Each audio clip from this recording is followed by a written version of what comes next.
घर की बेटी दाल बराबर। आन्या डांस करने में उस्ताद। एक स्टेप जो वो देख लेती तो हूबहू उसे उतार देती। अरे आन्या बेटा, मेरी बेटी को भी डांस सिखा देना, उसका एनुअल प्रोग्राम है। हाँ आंटी, क्यों नहीं, अब कल शाम उसको भेज देना, मैं सिखा दूंगी। हाँ हाँ, नचनिया ही बन, आस पड़ोस के लोग तुझे इस्तेमाल कर रहे हैं। माँ, इस्तेमाल मेरा नहीं कला का हो रहा है। नाचना एक कला है, कला। आन्या हर बात में अच्छी थी, फिर चाहे वो अच्छा व्यवहार हो या फिर लोगों की मदद करना, वो हमेशा खुद के शौक को पूरा करने के लिए व्यस्त रहती। लेकिन घर वालों को तो उसका ये काम सिर्फ समय की बर्बादी लगता है। कहाँ है आन्या? उसको बोलो कि आज शाम को खाना वही बनाएगी। सपना देख लो कि तुम्हारी बेटी घर का खाना बनाएगी। अरे आसपास के लोगों का काम करने से उसे फुर्सत मिले तब तो कहीं जाकर वो हमारे घर का काम करेगी ना। देखो ना, इकलौती बेटी, ऊपर से गैर जिम्मेदार, अब करे तो क्या करे। तभी पड़ोस की पिंकी आ जाती है। अंकल आंटी, आन्या दीदी कहाँ है? वो क्या है ना, मेरा क्लास वर्क है, वो मुझे समझ में नहीं आ रहा, तो मम्मी ने कहा कि आन्या दीदी से पूछ लो। हाँ हाँ, क्यों नहीं, खुद का तो कोई काम है ही नहीं उसे। जाओ जाओ, सीढ़ी से ऊपर चली जाओ, वही कमरे में है आन्या। एक रोज शहर में डांस कंपटीशन वाले लोग आते हैं, जहां आन्या का डांस सबको पसंद आता है। क्या बात है, छोटे से शहर में इतना टैलेंट? बेटा कौन सिखाता है आपको? कोई नहीं सर, वो क्या है ना, मैं टीवी देखकर सीख जाती हूँ। अरे वाह, और आपके मम्मी पापा कहाँ हैं? वो नहीं आए? नहीं, वो लोग नहीं आए हैं। आन्या कंपटीशन जीत जाती है और घर में टीवी वाले आन्या का इंटरव्यू लेने आते हैं। अरे क्या है, कहाँ घुसे जा रहे हो, क्या हो गया? आप आन्या की माँ है ना?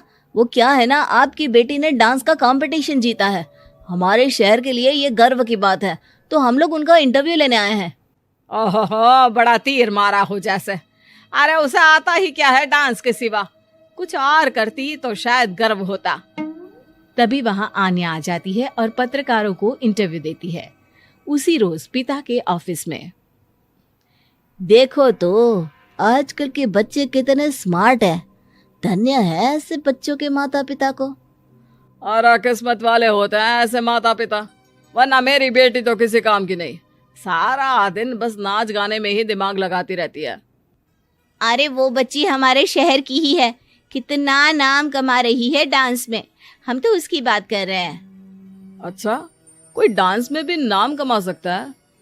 अरे दे देना भाई पेपर की कटिंग, दिखाऊंगा आन्या को भी मैं। क्या नाम बताया? आन्या? यही तो नाम है मेरी बेटी का, आन्या शर्मा।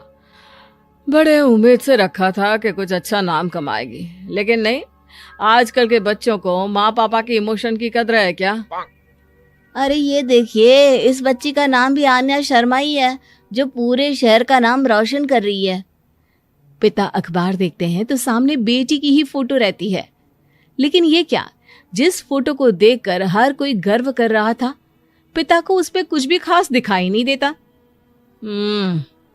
हमारी ही औलाद है ये, पता नहीं कब कहाँ जाकर नाम लिखवाती है, मुझे तो पता भी नहीं है। अरे शर्मा जी, जरा मिलवा दीजिए ना अपनी बच्ची से, मैं अपनी बेटी को भी ऐसा ही बनाना चाहती हूँ। मेरी बेटी को कुछ टिप्स दे देगी करियर को लेकर।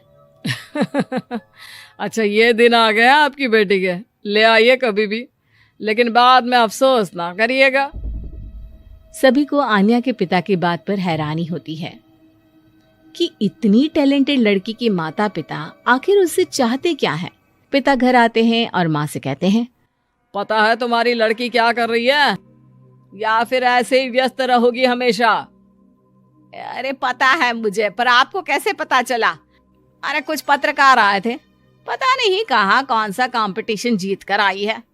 नजर रखा करो उस पर। तभी वहां पड़ोसन आ जाती है, जो पति पत्नी दोनों ही डॉक्टर होते हैं। नमस्ते भाभी, बधाई हो आपको आन्या की कामयाबी की। भाई भगवान बेटी दे तो ऐसी। कहाँ है वो? सच में आपको ऐसा लगता है कि भगवान ऐसी बेटी दे? तो ले जाइए ना अपने साथ, रखिए 2-4 दिन, खुद ही पता चल जाएगा। और नहीं तो क्या, सारा दिन करती क्या है, कहाँ रहती है, हमें तो कुछ पता नहीं होता, ना बताती है ना पूछती है।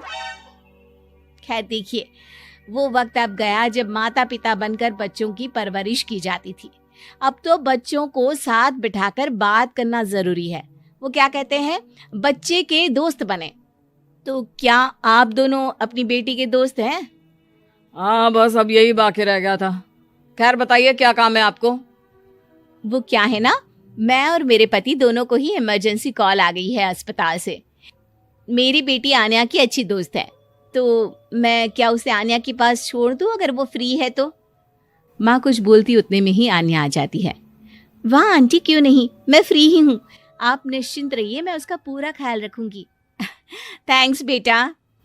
वो अपनी बेटी उनके घर छोड़ जाती है, जो आन्या की उम्र की ही होती है। ये क्या मजाक है आन्या? हम लोगों को सोना भी होता है और हर घर का अपना कायदा होता है। मुझे बिल्कुल पसंद नहीं है कि तुम किसी को भी घर में घुसा लो। धीरे बोलिए पापा, कैसी बात कर रहे हैं? अंकल आंटी डॉक्टर है, पता है ना डॉक्टर का फर्ज क्या होता है। अगर वो किसी की जिंदगी बचा रहे हैं तो क्या हमारा फर्ज नहीं बनता कि हम भी उनकी किसी न किसी तरह से मदद करें? आपको तो पता है घर पर अकेले रहना कितना अनसेफ है। हाँ, तो दुनिया को सेफ करने का जिम्मा तू नहीं ले रखा है? अरे बहुत महंगे अस्पताल के डॉक्टर हैं वो लोग, खूब पैसा मिलता होगा, लेकिन ये नहीं कि मेड रख ले। क्या कहती आन्या, कैसे माँ पिता को समझाती कि किसी की मदद करना कोई बुरी बात नहीं है। खैर कुछ महीनों बाद आधी रात को माँ जोर जोर से चिल्लाकर आन्या के कमरे में जाती है। बेटा बेटा आन्या, पापा के सीने में दर्द हो रहा है, बेटा कुछ कर। हाँ माँ, मैं डॉक्टर को फोन करती हूँ। आन्या डॉक्टर को फोन करती है, लेकिन माँ डॉक्टर को तो आने में काफी वक्त लग जाएगा, मैं पिंकी के पापा को बुला लाऊं? अरे वो नहीं आएंगे बेटा, वो लोग बहुत बड़े डॉक्टर हैं और हम लोगों के पास इतने पैसे भी नहीं है।